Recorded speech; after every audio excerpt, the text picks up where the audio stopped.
Restaurant on Upper Meeting Street in downtown Charleston opened 2 weeks before COVID hit in 2020 and obviously had to close thereafter.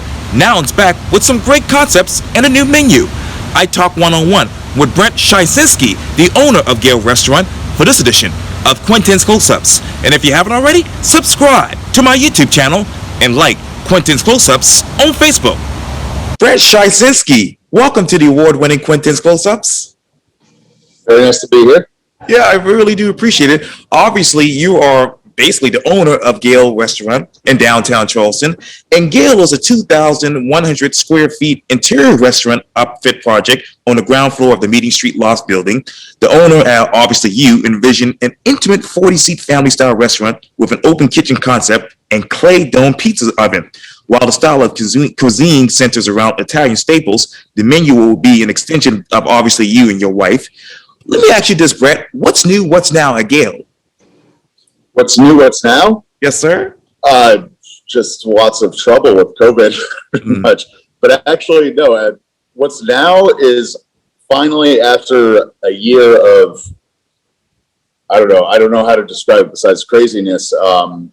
We're steady. I finally have an amazing staff to the point where I almost get in the way if I try and help them because they're so good at this point. But we have finally come to a point where we are open for dine-in, and every COVID restriction is taken care of, 6 feet, masks, everything. Hopefully, that will die down as opposed to ramp up. I mean, South Carolina has had a record right now of not treating COVID seriously enough, but I think right now it's looking like we're getting back to a normal, and we're actually doing fantastic right now with all our regulars, all our customers being obliging to the safety protocols from CDC. And I have to say, the now is fantastic. We're seeing a resurgence back to normal, basically. And I know that obviously the menus changed slightly when you reopened last year because obviously of COVID. From the time that you were 2 weeks prior to you opening to right now, where are you emotionally and after obviously closing down for COVID? Oh my God, emotionally, it's been just a roller coaster. But like I said, now that we're back to a resurgence back to normal, I emotionally am fantastic. Just with this, like I said, with this staff finally getting normal back. I mean, during the major first quarantine and all of we tried like 4 different takeout menus. We tried all these different concepts to try and, mold to what was going on at the time. It was casual mayhem. Is the best way I could describe it. I mean, it was like nobody knew what was supposed to be the normal for restaurants. We wanted to make sure. I mean, my first priority was always staff safety, and then customer safety. Yes. To make sure that whatever we're providing, people could depend on for not getting sick or anything. And it was just like weird takeout things like we were doing like picnic packs. Fried chicken, like all this different stuff just to try and adapt because we also opened a week before the quarantine. So, it was kind of, at first I thought it was like a blessing to be able to pick whatever concept. Like we could change concepts because we were so new and not have anybody be like, wait a second, they've been doing this for 10 years. It's like, no, nobody knew who we were. So we could pick a concept. But thankfully, now we're back to our original concept of, just comfort, come in and have an awesome time. Italian focus, but, right now on the menu, we have corn curry, different staples from, I don't like to pigeonhole myself in any cuisine. And now it's actually going fantastic. And me and the other 4 of the staff, we're pretty much a 5-person family at this point, are doing fantastic. Yeah, that's amazing. And let me talk to you more about Gale because you said on the website that Actually, only one of us is Gail. The rest of us are a part of her family, her vision, and her culinary expression, meaning your mom. What is the vision, and how do you express that from a culinary standpoint? Um, so I guess it's always the cliche of like, oh, it's like sitting down at your family's table. But my mom Gail has always been just the epitome of hospitality. Growing up, she lost her mother at around 10 years old, and she kind of had to carry her family the entire time. So once she had two sons, she gave everything to them, like hospitality-wise. She's just one of those people that always gives. And again, it's kind of a cliche, like I want you to feel like you sit down and feel at home, but really, as someone who's cooked in fine dining, I've done New York, like Michelin stuff. Yes. I hate when you sit down and like you don't know what to do at a dinner table, like things feel uncomfortable, and it just never made sense to me to cook food that someone can't just look at and be like, hey, let's all just have fun, talk, and enjoy together. You know, the fine dining, like this is my meal, this is your meal, and then this is the proper spoon. That stuff's, it always struck me as so uncomfortable and pretentious. And so this is kind of the opposite of the spectrum of just sit down, we're gonna treat you, you do whatever you want, as long as it doesn't, you know, bother other guests. Like you guys have fun, and we'll give you all the amazing food and wine and cocktails you want, and give you an opportunity just to sit there and do your own thing and not have to feel like, you know, a waiter's coming over 20 times a night to refill your water or something. Right. To make you feel uncomfortable. Right. Yeah. Yeah. And then speaking of experience, I didn't know this, but you used to, if I'm not mistaken, you used to work right around the corner here at Basic Kitchen. Oh yeah. Yeah. Ben and Kate are fantastic, the owners.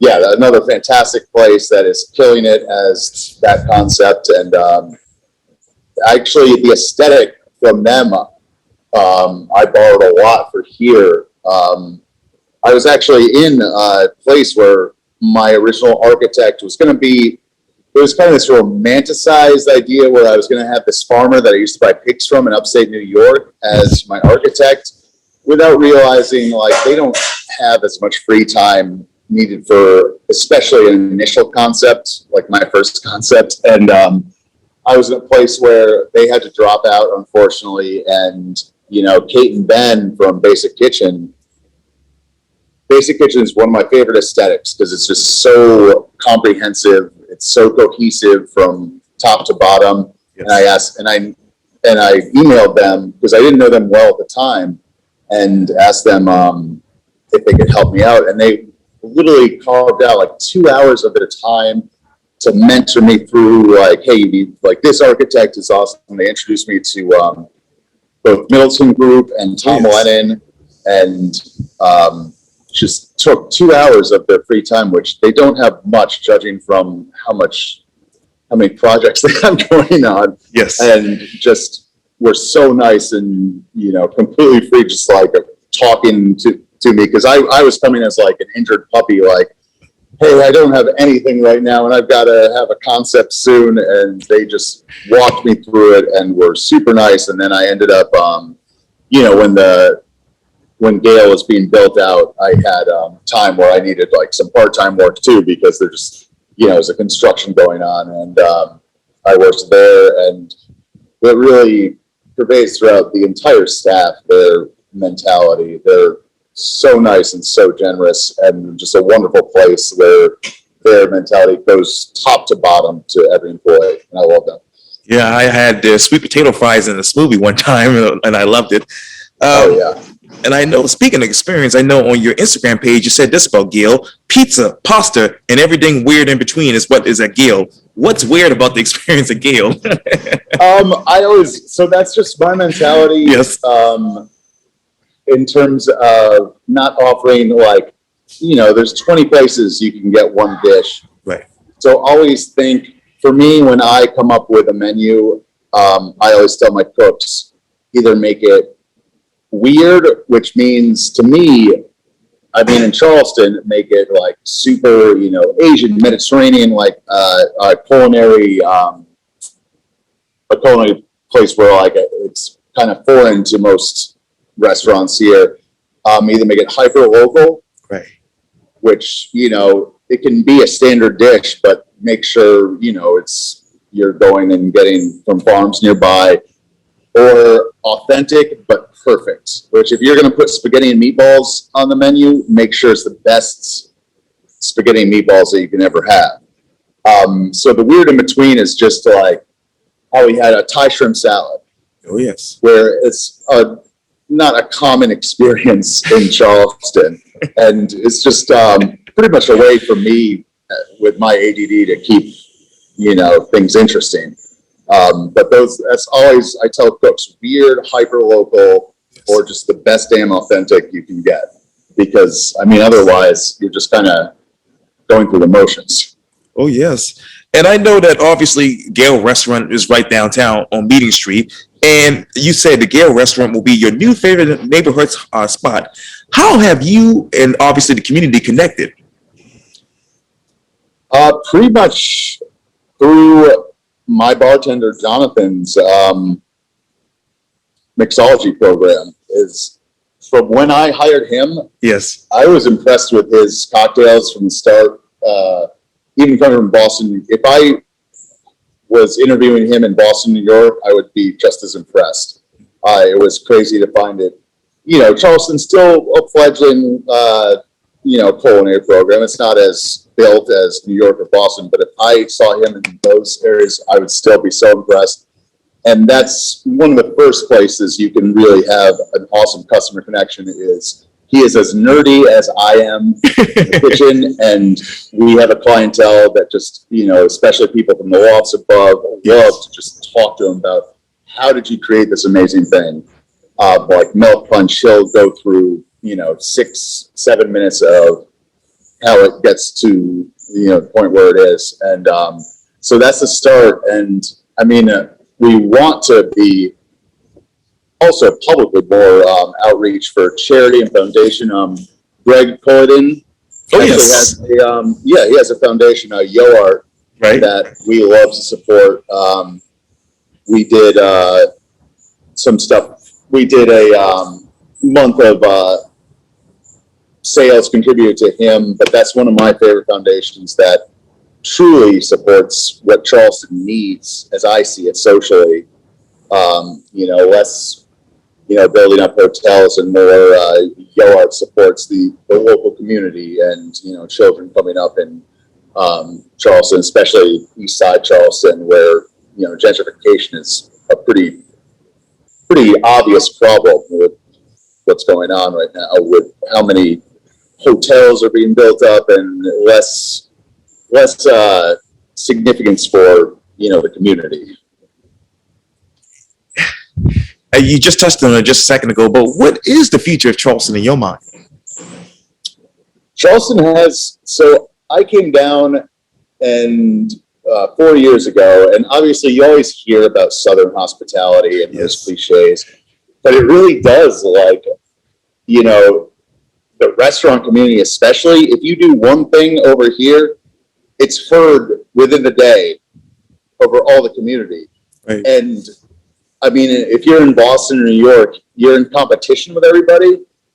But it was so weird for me to come down and have restaurants just reaching out to help. Right. Like they wanted to help me and build up. Like wherever I worked, it was a very foreign concept. But it truly is like this Southern hospitality of build each other up. And I mean, it's always going to be a fight in terms of public funding when, you know, restaurants are kind of the bottom of the barrel when, you know, they're not making as much money as other type of businesses.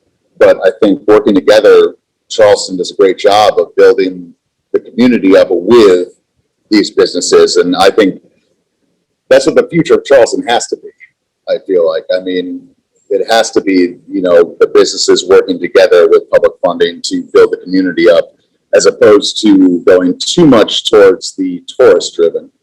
You know, there's still people living here. and you still see hotels that don't belong to anybody living here. It's obviously tourists, but there's still some infrastructure ideas that need to be incorporated to help the actual community that's living here. What ideas do you have for infrastructure and public funding? What's that? What ideas do you have for infrastructure and public funding for restaurants? Oh God, I'm not a politician. I don't know. It's just a direction it has to go in. It's tough because what makes money is always going to be the main direction that any, for better or worse, that public funding wants to go into. Well, like I said, like Greg Quintin's foundation, like those are programs that will absolutely, they're benefiting Charleston right now, especially in areas where it's still not, built up there to the point of like downtown and everything. And those are opportunities to get a better social infrastructure, first and foremost, get more education across the board, and just be giving more opportunities for young folks around in Charleston. I think that's kind of that's what I see in general as the main focus you should be having for building up a city, is having the youth, giving plenty of opportunities. If you don't have opportunities, then it's just, what do they have for growing up here? And, you see some of that, like I said, the gentrification in downtown. Like I'm working close to Nassau Street right now, and you see like these hotels, these fancy hotels and stuff. And it's like, these aren't for the community. These aren't things that are benefiting the community. That's just tourism. You need programs that actually go in and help the infrastructure socially in the community. And that's mainly what I've seen. I mean, I've only been here 4 years, so I can't speak, to very, I haven't been, a mainstay for very long. So, but that's what I've seen in the 4 years I've been here. And, what is the biggest difference between 4 years ago and right now? 4 years ago and right now, for restaurants at least. Oh, yes, sir. I came down as a little cocky coming from New York and Boston, and I saw a food scene that was very tourist driven. Like going down East Bay Street, lots of menus that, like when you have a 200 item menu, lots of places like those where it's like, you're not doing 200 items well, unless you have 500 cooks like behind the line, and it was kind of these tourist driven places downtown on East Bay Street. And I think, my assumption is that basically Charleston as a whole realized, wait a second, we're very small. Like my location is, 5 blocks walking distance from what's considered downtown. Right. So we don't have to, go for those super high real estate prices in downtown that are super competitive. And now you've got a lot of chef-driven individual culinary programs throughout, around the downtown area that I think in the last 2 years has really taken Charleston to a culinary scene, to the point where it can be competitive with New York and Boston. You have programs like mine that are a vision from a chef who built up, and not just, some guy who has a bunch of Chili's restaurants that wanted to open one in downtown. It's these people with passion and everything. And I think, especially over the past 2 years, that's become very prevalent to the point where, it scares me in terms of competition. It doesn't scare me, but it's much better competition. Oh, absolutely. And you talked earlier about business. Let me talk to you about business interruption claims. How have you as a business owner prepared the strongest possible claim to secure coverage for the losses that your restaurant has suffered? To be completely honest, it's been very tough in terms of public support from the PPP loans and everything. definitely not as organized as it should be, but I mean, also this pandemic came out of nowhere. But in terms of preparation, it's just been being as dynamic as possible to change the structure of the restaurant as need be. Like I said, we did like takeout programs and all that stuff. And now it's more just being able to adapt while keeping the safety of customers and employees 100% in check. It's pretty much being dynamic enough to expect to have to change, the menu or anything to support that. But, that's always been on the back end is 100% safety, 100% CDC guideline, quarantine rules, and then being just dynamic enough to handle that with whatever situation comes, because it's not a situation that anyone's seen before, Even I asked my parents and they were like, yeah, we have never seen anything like this. I think they mentioned some like a pandemic in the 50s, but this is, we all have to agree that it's a very foreign situation to everybody. And that's comes more importantly to work together for this. And I know Nico Rumo from with Nico and Shim Creek and downtown with Bistro Nomery, he says that he would like to get help from the federal and state city leaders who are delaying tax deadlines, waiving fees, and offering lower interest small business loans. And this is what they said in 2020. And Rumo adds that loans are just that, more debt for already financially strapped restaurants with small profit margins. So how much debt is Gale is in right now as we speak here? Oh, 100% debt. The build out and everything. I mean, if I started a restaurant without COVID, it's still, objectively the least profitable business to open. The build out, I'd say close to like 700,000 with the build out and everything, to be able to pay it back, fully to break even. And obviously COVID didn't help holding that back. I'd say, especially the restaurant, it's not really, I don't know, you can't be looking to make money if you open a restaurant. I would think if you told me you were a business person and you're opening a restaurant, I'd say you're the dumbest business person in the world, because it's just objectively the least profitable business, but it's my passion. And it's more of equations to help break even over time your profit margins, as opposed to, just getting the maximum amount of sales and everything. It's more just a long-term appreciation. And obviously COVID did not help with that. And from what I've seen, I can't say I've researched well enough to give a very educated opinion on how the government's handled all the loans and everything, but hearing stories from New York where they're just closing down neighborhoods. If you do that, you have to offer, I feel like you have to offer like a way for them to make money. Like you can't just close down a business and say, deal with it. If you're in support of keeping them around, because in New York, real estate is a whole nother ballgame. I mean, it's like you have to have a plan behind that to keep them around and give them support. And again, it's one of those things where we haven't experienced this type of global pandemic before. I mean, we have in a few certain cases, but still a very foreign concept all around. And, there's no right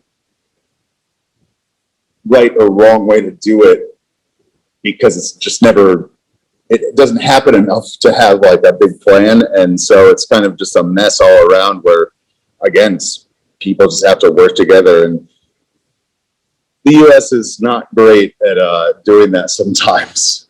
Usually very divisive on two sides, Republican and Democrat, which, we saw happen with certain benefits and efforts of being politicized. And it's like, hey, we're all in this, shitstorm together. Let's help each other and, reach out. But I think it's starting to show like a little sunny on a cloudy day, these times. Currently, it looks like it's coming out of it looks like we're coming out of this whole situation, hopefully. within next few months or so. And, let me ask you this too. What type of supply chain interruptions has your restaurant had to endure? Supply chain, nothing too bad actually. Maybe a few herbs that we weren't able to procure. Like I remember there were times where I couldn't get basil because the temperature was too hot, but nothing really happening with COVID necessarily.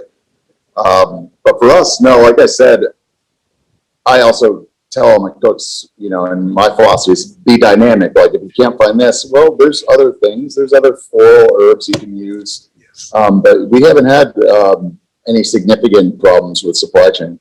Well, that's great to hear. And, most full service restaurants operate on a 3 to 6% profit margin. What is the margin right now at Gale? Oh, I haven't even begun to do the math. I mean, I'm sure it's negative. Yeah, right now, for me right now during COVID, my main stance is survive, market, so that once we get back to normal, yes, we thrive. Because I mean, if we don't get back to normal, then every restaurant is in a situation. So right now, I just want to survive, keep my employees, make sure, especially my employees with children, have access to resources health-wise, and just keep everyone at a steady pace where we can survive, so that once we assume we'll get back to normal, we can thrive then. And how do you identify new opportunities for cost savings? Yeah, maybe you should be my accountant. Actually, yeah, my chef and I, my chef Ivan, we're very sound-minded with, using cheaper ingredients and making them delicious as opposed to premium ingredients, and that's always been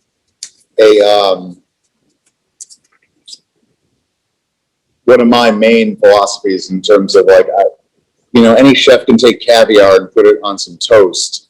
That just means they were able to buy good caviar and put it on something. I would rather take, something like fennel and make it delicious. And that's what, to me, is impressive as a chef. And that in itself has a lot of cost saving opportunities in terms of, taking these cheaper ingredients, and especially when we get them local, and turning them into something delicious, as opposed to, more fine dining aspects that it's just like the chef is paying money for the customer to pay money. No, we take something that normally wouldn't be, you wouldn't take as delicious and turn it into something amazing. Yes, indeed. And let's go back into the kitchen. When you look at your menu, which dish describes you as a person?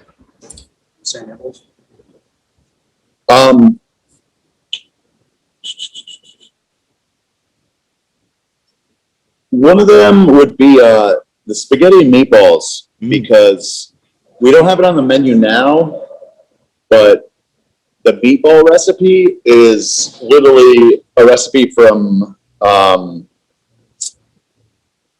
what's the name? My mentors, they worked for them in New York, Del Posto. Oh, yes. Which is a fine dining place, a fine dining Italian. And basically, I haven't found a recipe better than that. And so I say, and this is why I say it's characteristic of me, because I have no problem being humble and saying, hey, I haven't figured out a better way to do this, and this is the best meatball recipe I've ever had. And I can tell you, every person that's tasted them says this is the best meatballs I've ever had. And I think that's kind of a rarity for chefs, especially like ego-driven chefs. I have no problem being like, yeah, it's the same recipe from Del Posto in New York, or from this guy or this guy, because I haven't found a better way to do it. And I'm not going to try and, flex my own ego by changing it, and that's kind of characteristic of me in one way. So I got a menu right here. Oh, the salmo margarita also. Oh, yeah. So the margarita pizza, the tomato sauce has a good amount of sambal in it. I believe it's Japanese, not Chinese, and maybe wrong on that, but sambal is this incredible chili paste that just, to me, is the best heat. Like generic heat, if you want to add some heat to any dish, like this is the one to use. Like if you use sugar to do sweet, it's sambal for heat for me. And so the tomato sauce has a kick to it, and then we also have my mom's own honey. Oh yeah. On the pizza. So very characteristic, literally, because it literally comes from the honey that we put on top comes from my parents' beehives in Cape Cod in New England. Wow. Amazing. Well, Chef Brett Chizinski, thank you so much for your time. And again, welcome to Quintin's Close-Ups. Yeah, absolutely. Thank you so much. Thank you.